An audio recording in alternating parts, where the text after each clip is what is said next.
उत्तराखंड के केदारनाथ मंदिर की। यह मंदिर एक ऐसा अनोखा मंदिर है जिसे किसने बनाया इसके एग्जैक्ट प्रूफ तो मौजूद नहीं है, लेकिन मंदिर के निर्माण को लेकर हमारे एंशिएंट पुराणों में कई कहानियां मशहूर हैं। कोई कहता है कि इस मंदिर को महाभारत काल में पांडवों ने पाप से मुक्त होने के लिए बनाया, तो कोई कहता है कि इसे आदि शंकराचार्य ने 8वीं सदी में बनाया। इन सभी कहानियों के बीच एक बात तो तय है कि ये मंदिर कई सारे सीक्रेट से भरा हुआ है, जिसके बारे में जानना एक कमाल का एक्सपीरियंस है। आपको जानकर हैरानी होगी कि आस्था और भक्ति का प्रतीक केदारनाथ मंदिर 400 सालों तक बर्फ में दबा था, और उस वक्त कोई ये नहीं जानता था कि बर्फ के अंदर बाबा भोलेनाथ का प्राचीन मंदिर है। आप केदारनाथ के उन पुजारियों के बारे में भी जानेंगे जिनके बारे में एक समय ऐसी मान्यता थी कि उनके पास सुपर नेचुरल पावर्स हुआ करती थी।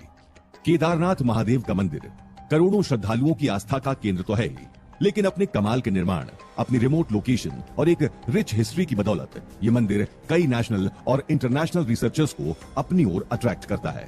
क्या आपको पता है कि केदारनाथ और भारत के कुछ दूसरे शिव मंदिर जियोग्राफिकली एक स्ट्रेट लाइन में बने हैं, वो भी तब जब दुनिया में कोई एडवांस टेक्नोलॉजी नहीं थी।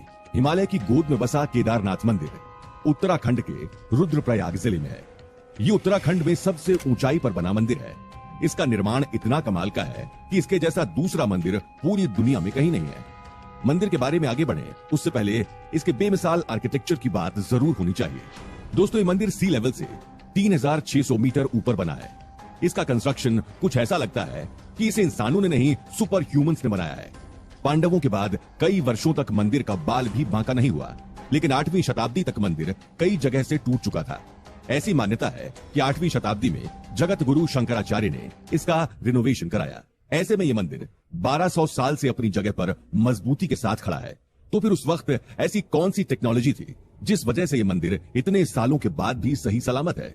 इसके पत्थरों को आपस में जोड़ने के लिए इंटरलॉकिंग तकनीक का इस्तेमाल किया गया है ना? वाकई कमाल का कंस्ट्रक्शन। जरा सोचिए कि आज हमें किसी बिल्डिंग को बनाने के लिए क्रेन्स, मैकेनिकल लिफ्ट्स और बहुत सी मॉडर्न मशीन्स की जरूरत पड़ती है। वहीं हजारों साल पहले हिमालय के रिमोट रीजन, जहां आसानी से चलना भी मुश्किल है, वहां इतने हजारों टन भारी पत्थरों से इतना विशाल मंदिर कैसे बनाया गया होगा? हम इसके बारे में भी आगे जरूर सुनेंगे। लेकिन दोस्तों, केदारनाथ मंदिर का इतिहास और निर्माण जितना हैरान करने वाला है, उससे कहीं ज्यादा एक्साइटिंग है केदारनाथ मंदिर की यात्रा, जो कि अपने आप में एक एडवेंचर है। माना जाता है कि केदारनाथ की यात्रा हजारों वर्षों से जारी है। आज भी केदारनाथ यात्रा 4 धाम की यात्रा में सबसे महत्वपूर्ण होती है। अगर आप केदारनाथ आना चाहते हैं तो समझ लीजिए कि केदारनाथ के आसपास कोई रेलवे स्टेशन नहीं है।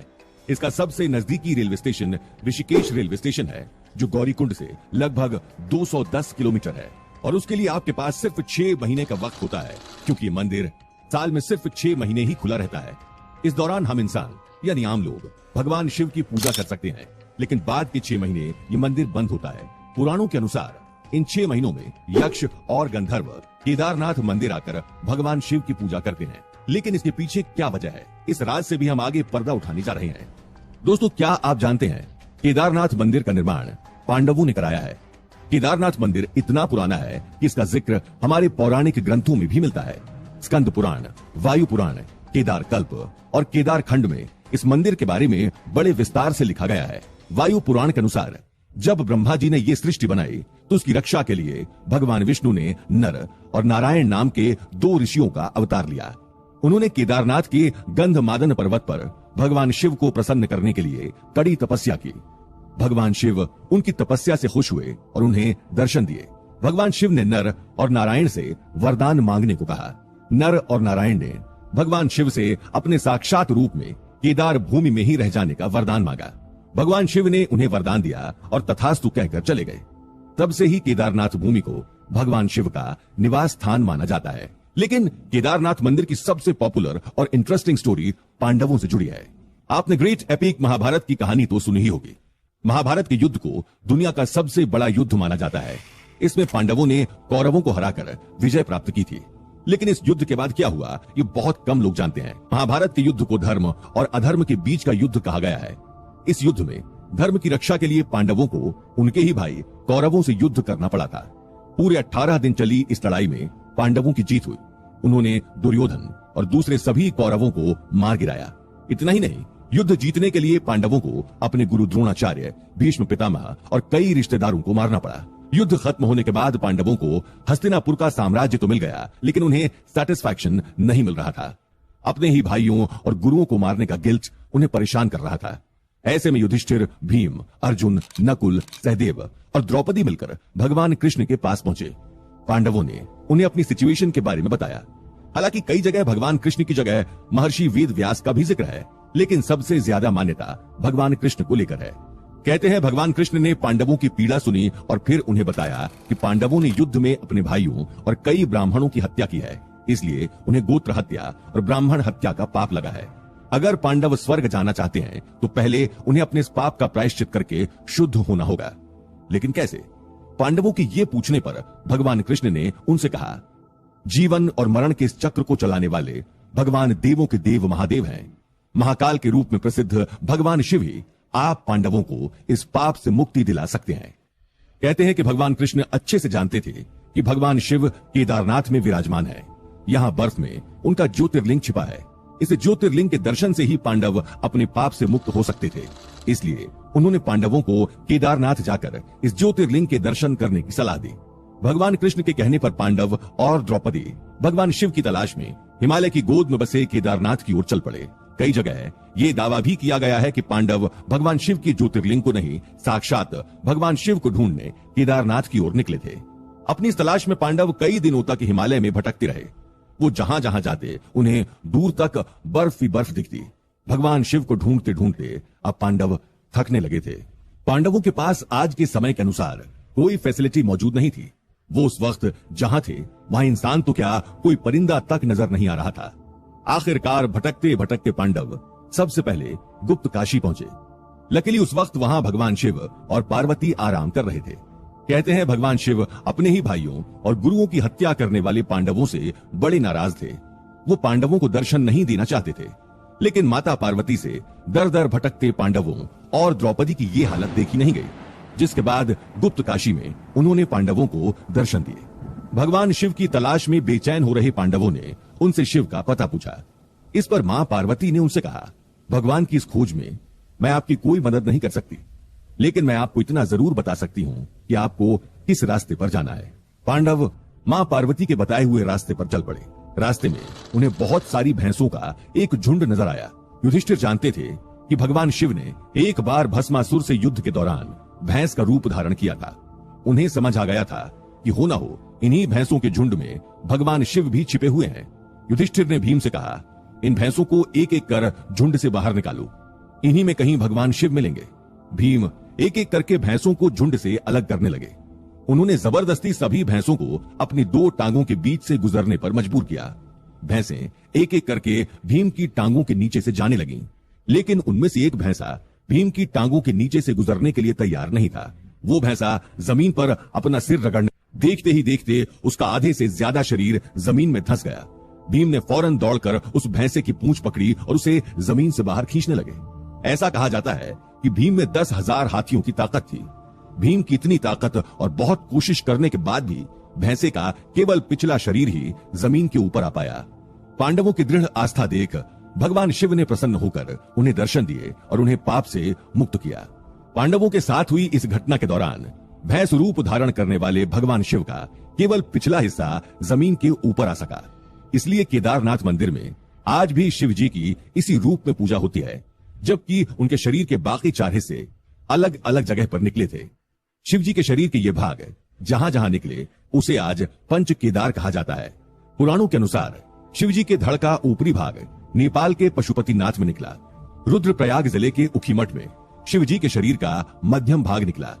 आज भी यहाँ मध्यमेश्वर शिव की नाभि की पूजा की जाती है। रुद्रप्रयाग के चोपता में स्थित तुंगनाथ में भगवान शिव की भुजाओं की पूजा की जाती है।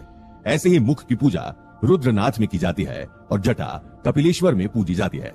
ऐसा कहते हैं कि पांडवों ने ही केदारनाथ में रहकर यहाँ मंदिर बनाया ताकि वे पूजा अर्चना करते हुए समय व्यतीत कर सकें। पांडवों के पास उस समय भगवान श्री केदारेश्वर की पूजा के लिए चने की दाल और मक्खन ही था। इसलिए आज भी भगवान केदारेश्वर की पूजा में चने की दाल और घी का बहुत ही महत्व है। अगर केदारेश्वर के लिंग को ध्यान से देखने पर उसके एक भाग में भगवान गणेश और दूसरी जगह पर मां दुर्गा का चिन्ह दिखाई देता है। ये तो थी केदारनाथ की कहानी। लेकिन दोस्तों, क्या आपने कभी गौर किया है कि भगवान शिव हमेशा किसी दूर दराज के एकांत इलाके में ही रहते हैं, जैसे कैलाश पर्वत, अमरनाथ या दूसरे दूर इलाकों में। केदारनाथ में भी कुछ ऐसी ही जगह हैं जो आज भी केवल साल में 6 महीने ही खुलती हैं। बाकी के 6 महीने भगवान शिव एकांतवास में रहते हैं। दोस्तों, जैसा कि हमने आपको शुरुआत में बताया था कि केदारनाथ धाम के दरवाजे अक्षय तृतीया के दिन खुलते हैं और 6 महीने बाद भाई दूज को बंद होते हैं।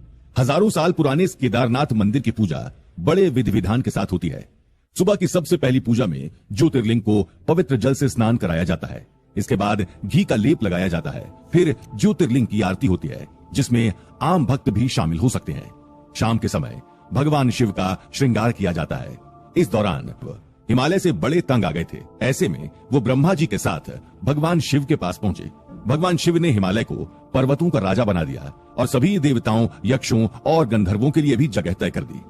शिव जी खुद भी केदारनाथ ज्योतिर्लिंग के रूप में धरती पर रहने लगे। ऐसे में आदिकाल से ही यक्ष और गंधर्व भी भगवान शिव की पूजा करने यहाँ आते थे। आज भी ये 6 महीने यक्षों और गंधर्वों के लिए रिजर्व्ड होते हैं। केदारनाथ के कपाट बंद होने पर भगवान शिव की पंचमुखी चांदी की मूर्ति को उखी मठ के ओमकारेश्वर मंदिर में ले जाया जाता है, जहाँ अगले 6 महीने तक उसकी पूजा अर्चना की जाती है। केदारनाथ मंदिर के मुख्य पुजारी को रावल कहा जाता है। वो कर्नाटक के वीरशैव कम्युनिटी से आते हैं। रावल की मदद के लिए 3 सहायक पुजारी भी होते हैं। लेकिन केदारनाथ के पुजारियों का एक बड़ा रोचक इतिहास है।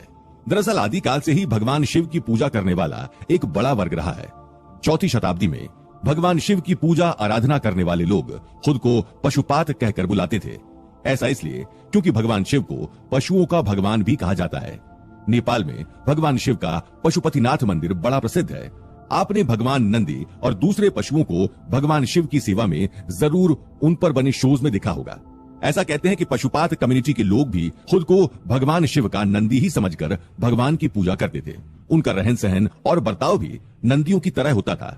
वो शिव मंत्रों का जाप करते रहते और उन्हें सुपर नेचुरल पावर्स भी मिली थी। वहीं शिवजी के सेनापति वीरभद्र को ही आज भैरवनाथ के नाम से जानते हैं।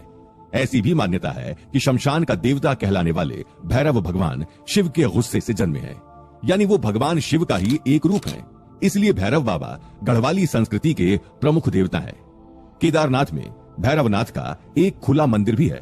केदारनाथ के इतिहास के अनुसार 6वीं शताब्दी के बाद से ही केदारनाथ धाम में भक्तों और राजाओं की रुचि बढ़ने लगी थी। 10वीं शताब्दी के आते आते केदारनाथ एक प्रसिद्ध तीर्थ स्थल बन चुका था। इस वक्त तक केदारनाथ दूसरे तीर्थ क्षेत्रों से भी जुड़ चुका था। इस वक्त तक कई राजा भगवान शिव के दर्शन के लिए केदारनाथ पहुंचने लगे थे। 13वीं शताब्दी तक केदारनाथ के आसपास बहुत से राजाओं ने मंदिरों का निर्माण शुरू कर दिया था। देश के दूसरे इलाकों के पुजारी यहाँ भेजे जाने लगे। धीरे धीरे ये क्षेत्र एक प्रमुख और वेल कनेक्टेड तीर्थ क्षेत्र बन गया। चंपन तार जैसे प्रसिद्ध साउथ इंडियन पोइट्स ने तो 7वीं शताब्दी में केदारनाथ का उल्लेख अपनी कविताओं में भी किया था। बताया जाता है कि 13वीं से लेकर 19वीं शताब्दी के बीच नाथ और वीरशैव कम्युनिटीज काफी पॉपुलर थीं। उन्हें भगवान शिव का सबसे बड़ा भक्त कहा जाता था। इन कम्युनिटीज के लोगों को भगवान शिव से जुड़े पुराण और ग्रंथ मुंह जबानी याद थे। वीरशैव समुदाय के अनुसार केदारनाथ उनके 5 मठों में से एक है। केदारनाथ के अलावा रामपुरी, उज्जैन, श्रीशैलम और वाराणसी अन्य मठ हैं। हर मठ के लिए एक जगत गुरु है। उन्हीं के शिष्य केदारनाथ गुप्त काशी के विश्वनाथ मंदिर, मध्यमेश्वर मंदिर और ओमकारेश्वर मंदिर उखी मठ में पुजारियों का काम करते हैं। केदारनाथ के बारे में बात हो और गढ़वाल के बारे में बात ना हो, ऐसा नहीं हो सकता। जैसा कि आपने सुना कि 13वीं शताब्दी के बाद से ही केदारनाथ कई राजाओं से लेकर सामान्य लोगों के लिए तीर्थ स्थल के रूप में प्रसिद्ध हो चुका था। इसके बाद अगली 4 सदियों तक केदारनाथ बद्रीनाथ धाम के आसपास कई छोटी छोटी रियासतें राज करने लगी। हर रियासत ने यहाँ अपना एक किला, जिसे गढ़ कहते हैं, उसे बनवाया। यहीं से इस क्षेत्र का नाम गढ़वाल पड़ा। ये छोटी छोटी रियासतें 16वीं शताब्दी में राजा अजयपाल की रियासत में मिलकर एक हो गईं। अजयपाल परमार वंश के एक राजा थे। ऐसा कहते हैं कि इस क्षेत्र की रिमोटनेस की वजह से ही अन्य क्षेत्रों के कंपैरिजन में इसका डेवलपमेंट धीमा हुआ। ऐसा भी माना जाता है कि इस क्षेत्र को एक नया रूप तब मिला जब यहाँ शंकराचार्य का आगमन हुआ। इस समय काल में भारत और तिब्बत के बीच व्यापारिक रिश्ते बन गए थे। ये तीर्थ यात्रा भी पैसे कमाने का एक मेजर सोर्स बन गई थी। नॉर्थ इंडिया से तिब्बत जाने के लिए बद्रीनाथ से होकर जाना पड़ता था, क्योंकि केदारनाथ अपने बड़े ग्लेशियर्स के कारण ज्यादातर बंद रहता था। इसलिए केदारनाथ फाइनेंशियल नजरिए से उतना जरूरी नहीं था। उस दौर में तिब्बत, सेंट्रल एशिया और रशिया जाने के लिए बद्रीनाथ एक प्रमुख रास्ता था। ब्रिटिशर्स ने इस रूट का खूब फायदा उठाया। उन्हें यहाँ सिल्क, कश्मीर वूल, सोना, नमक और बोरामकस मिलता था। साल 1815 में गोरखाओं को हराकर ब्रिटिश ने इस इलाके को अपने अधीन कर लिया। आपने दुनिया के कई अजूबों और उनसे जुड़ी अलग अलग कहानियां सुनी होंगी। समय के साथ हर पुराना मंदिर, महल या दूसरा कोई मॉन्यूमेंट खराब होने लगता है। कई मॉन्यूमेंट वक्त की मार नहीं झेल पाते और खंडहर में बदल जाते हैं। लेकिन केदारनाथ एक ऐसा प्राचीन मंदिर है जो आज भी हजारों सालों से जैसे का वैसा खड़ा है। केदारनाथ मंदिर को भारी भरकम पत्थरों को जोड़कर बनाया गया है। ये अपने आप में एक अजूबा ही है। लेकिन आपको ये जानकर इससे भी ज्यादा हैरानी होगी कि यह मंदिर करीब 400 सालों तक बर्फ के नीचे दबा रहा। जब मंदिर कई जगहों से टूटने लगा तो 8वीं सदी में जगत गुरु शंकराचार्य ने इसे रिनोवेट कराया। लेकिन दोस्तों, क्या आप जानते हैं कि इसके कई सालों बाद दुनिया में एक लिटिल आइस एज भी आया? जी हाँ दोस्तों, 1300 टू 1900 एडी के पीरियड को लिटिल आइस एज कहा जाता है। केदारनाथ तो पहले ही हिमालय की गोद में बसा एक मंदिर है। कहते हैं लिटिल आइस एज में बर्फ ने इस मंदिर को पूरी तरह अपनी चपेट में ले लिया। इसके बाद 400 साल तक ये मंदिर बर्फ के नीचे दबा था। इस दौरान किसी को यह अंदाजा भी नहीं हुआ कि इस सुनसान बर्फीले इलाके में कोई ऐतिहासिक मंदिर भी दबा हुआ है। Wadia institute of Himalayan geology Dehradun के वैज्ञानिकों ने इस बारे में डिटेल स्टडी की है। लाइकेनोमेट्रिक डेटिंग पत्थरों की उम्र जानने की टेक्निक है। वैज्ञानिकों ने लाइकेनोमेट्रिक डेटिंग के जरिए केदारनाथ मंदिर से जुड़े एक बहुत बड़े राज को दुनिया के सामने लाया है। वैज्ञानिकों ने दावा किया कि यह मंदिर 400 साल तक बर्फ के नीचे दबा था। अपने इस दावे को साबित करने के लिए उन्होंने कुछ सबूत भी दिए। वैज्ञानिकों ने बताया कि मंदिर की दीवारों पर बहुत सी पीली लकीरें या लाइंस बनी हैं। ऐसी लकीरें तभी बन सकती हैं जब कोई ग्लेशियर या चट्टान लंबे वक्त तक मंदिर की दीवारों पर रगड़ती रही हो। वैज्ञानिकों का दावा है कि मंदिर के अंदर भी ग्लेशियर में जमे रहने के निशान हैं, क्योंकि अंदर के पत्थर बाहर की तुलना में ज्यादा पॉलिश नजर आते हैं। आपकी जानकारी के लिए बता दें कि ग्लेशियर में सिर्फ बर्फ नहीं होती, इसमें चट्टानें और मिट्टी भी होती है। लेकिन हैरानी की बात है कि 400 साल बर्फ के नीचे दबे होने के बाद भी मंदिर का बाल तक बांका नहीं हुआ। लाइकेनोमेट्रिक डेटिंग के मुताबिक केदारनाथ रीजन में ग्लेशियर फॉर्मेशन 14th सेंचुरी में शुरू हुआ और 1748 तक चला, और केदारनाथ चोराबरी ग्लेशियर का ही हिस्सा है। ये मंदिर 3 तरह से पहाड़ों से घिरा है। मंदाकिनी नदी के तट पर बसा केदारनाथ ठंडियों के दिनों में पूरी तरह से बर्फ से ढका रहता है। हिंदू पुराणों के अनुसार भगवान शिव न केवल सेवियर हैं बल्कि डिस्ट्रॉयर भी हैं। इस मंदिर का निर्माण ही कुछ इस तरह किया गया है कि कोई भी नेचुरल डिजास्टर इसका बाल भी बांका नहीं कर सका। केदारनाथ मंदिर 85 फीट ऊंचा है। इसकी लेंथ 187 फीट और विड्थ 80 फीट है। इसकी दीवारें 12 फीट मोटी हैं और बहुत मजबूत पत्थरों से बनी हैं। ये पत्थर 6 फीट ऊंचे एक चबूतरे पर स्थित हैं। रिसर्चर्स ने केदारनाथ मंदिर के 4 अलग अलग हिस्सों से रॉक सैंपल्स लिए। इन रॉक सैंपल्स को माइक्रोस्कोप, एक्सरे और XRD सिस्टम की मदद से स्टडी किया, जिसमें उन्होंने पाया कि पत्थर क्वार्ट्ज, फेल्सपर और माइका से बने हैं। ये पत्थर नेचुरली डल व्हाइट कलर के हैं और इनमें बीच बीच में डार्क और लाइट बैंड्स हैं, जबकि मंदिर के एक्सटीरियर स्टोन वक्त के साथ काले पड़ गए हैं। रिलीजियस लिटरेचर और आर्कियोलॉजिकल स्टडीज के अनुसार ये मंदिर कम से कम 3000 साल पुराना है। हालांकि इस मंदिर की दीवारों पर बने आर्टवर्क 650 से 850 AD के बीच के बताए जाते हैं। पुराणों में मंदिर के आसपास ग्लेशियर होने का कोई जिक्र नहीं मिलता, इसलिए वैज्ञानिक मानते हैं कि मंदिर के पास ग्लेशियर की 3 वजहें हो सकती हैं।